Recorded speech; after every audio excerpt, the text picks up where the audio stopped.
इस किले को राजस्थान की सबसे डरावनी जगह बताया जाता है। जंगलों के बीच मौजूद इस किले के डरावने होने के पीछे एक कहानी भी सुनाई जाती है।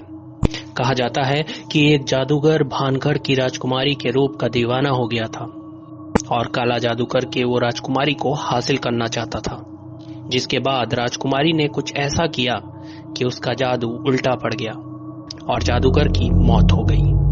मरने से पहले तांत्रिक ने श्राप दिया कि इस किले में रहने वाले सभी लोग जल्द ही मर जाएंगे और ताउम्र उनकी आत्माएं इस किले में भटकती रहेंगी। कहा जाता है कि इसी वजह से आज भी उस किले में उसकी रूह भटकती है।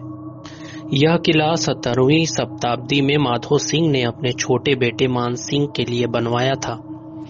इस जगह की अनोखी बात यह थी कि यहाँ के घरों में छत नहीं है। कहा जाता है इस जगह को एक ऋषि ने श्राप दिया था। लोगों का यह भी कहना था कि अगर आप यहाँ के घरों की दीवारों के पास अपने कान लगाएंगे तो आपको भूत और आत्मा की आवाज सुनाई देगी। शाम के बाद पर्यटकों को इस किले में ठहरने नहीं दिया जाता।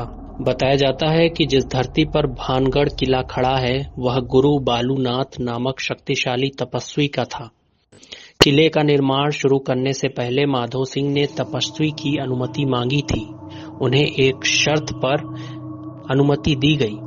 शर्त यह थी कि किले की छाया कभी भी तपस्वी के घर पर न पड़े, वरना वह बड़ी दुर्घटना हो सकती है। हालांकि उनके उत्तराधिकारी अजब सिंह ने इस शर्त को अनदेखी की और मजबूत दीवारों के साथ किला बनवाया। इन दीवारों की छाया तपस्वी के घर पर पड़ी, जिसने भानगढ़ क्षेत्र को पूरी तरह से तबाह कर दिया। तो चलिए दोस्तों, आपको एक ऐसी रहस्यमयी जगह मैं आपको ले चलता हूँ जहां आप पहले कभी नहीं गए। Magnetic hills. जी हाँ, एक चुंबकीय पहाड़ जो कि लद्दाख में है। और लद्दाख एक ऐसी जगह जो कि बहुत ही खूबसूरत जगह में से एक है, जिसके बारे में कहा जाता है कि यहाँ पर अपने आप गाड़ियां ऊपर की ओर जाने लगती हैं। ध्यान से, कहीं आपको भी ना हो जाए आसमानी सैर। लद्दाख के रहने वाले लोगों का मानना है कि यहाँ समय पर एक सड़क थी जो लोगों को स्वर्ग की ओर ले जाती थी। जो लोग इसके योग्य थे वो सीधे रास्ते से चले गए, वहीं जो इसके काबिल नहीं थे वे कभी भी यहाँ से नहीं जा सके। वहीं वैज्ञानिक का कहना है कि मैग्नेटिक हिल के पीछे दो सिद्धांत हैं। पहला मैग्नेटिक फोर्स का सिद्धांत और दूसरा ऑप्टिकल भ्रम का सिद्धांत। तो दोस्तों, इस पहाड़ को मिस्ट्री हिल या फिर ग्रेविटी हिल के नाम से भी जाना जाता है, क्योंकि ये एक ऐसी जगह है जहां वाहन ऊपर की ओर खींचते हैं। कहते हैं कि अगर आप किसी को इंजन के साथ यहां छोड़ दें तो गाड़ी 20 किलोमीटर प्रति घंटे के हिसाब से बड़े आराम से लुढ़क सकती है। यही कारण है कि लोग इसे मिस्ट्री हिल के नाम से जानते हैं। कई वैज्ञानिक इस अनोखी जगह के रहस्य की गुत्थी को कई बार सुलझाने का प्रयास कर चुके हैं। लद्दाख में एक ऐसी पहाड़ी है जहां पर नीचे की ओर जाने के बजाय ऊपर की ओर जाती है। अगर आप ये सोच रहे हैं कि हम ये कैसी बातें कर रहे हैं, तो ये सच है। ये पहाड़ी जगह लद्दाख में स्थित है, जिसे मैग्नेटिक हिल के नाम से जाना जाता है। लेह कारगिल राजमार्ग पर लेह शहर से 30 किलोमीटर की दूरी पर मौजूद सड़क गुरुत्वाकर्षण की घटनाओं से जुड़ी हुई है। जहां पहाड़ी जगहों पर गाड़ियां नीचे की ओर जाती हैं, वहीं यहां गाड़ियां ऊपर की ओर जाती हैं। है कुंभ मेले को लेकर। जी हाँ, कुंभ मेला अभी चल भी रहा है और उसमें बहुत सी बातें हुई हैं और कुछ दुखद घटनाएं भी हुई हैं, तो उसका हमें बहुत बहुत खेद है।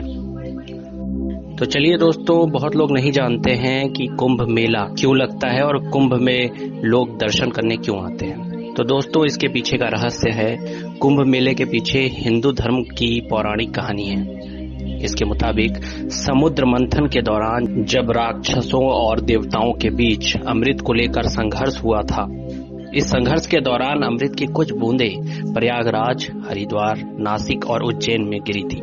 यही कारण है कि कुंभ का आयोजन सिर्फ इन 4 स्थानों पर किया जाता है। आदि शंकराचार्य द्वारा महाकुंभ की शुरुआत की गई थी। कुछ कथाओं में बताया गया है कि कुंभ का आयोजन समुद्र मंथन के बाद से ही किया जा रहा है। जबकि कुछ विद्वानों का कहना है कि गुप्त काल के दौरान से ही इसकी शुरुआत हुई है, लेकिन सम्राट हर्षवर्धन से इसके प्रमाण देखने को मिलते हैं। इसी के बाद शंकराचार्य और उनके शिष्यों द्वारा सन्यासी अखाड़ों के लिए संगम तट पर शाही स्नान की व्यवस्था की गई थी। दोस्तों, यहाँ की मान्यता ये भी है कि महाकुंभ में स्नान करने से व्यक्ति के सभी पाप धुल जाते हैं और उसे मोक्ष की प्राप्ति होती है। कहते हैं कि जब सूर्य मकर राशि में और शनि कुंभ राशि में हो तो महाकुंभ लगता है।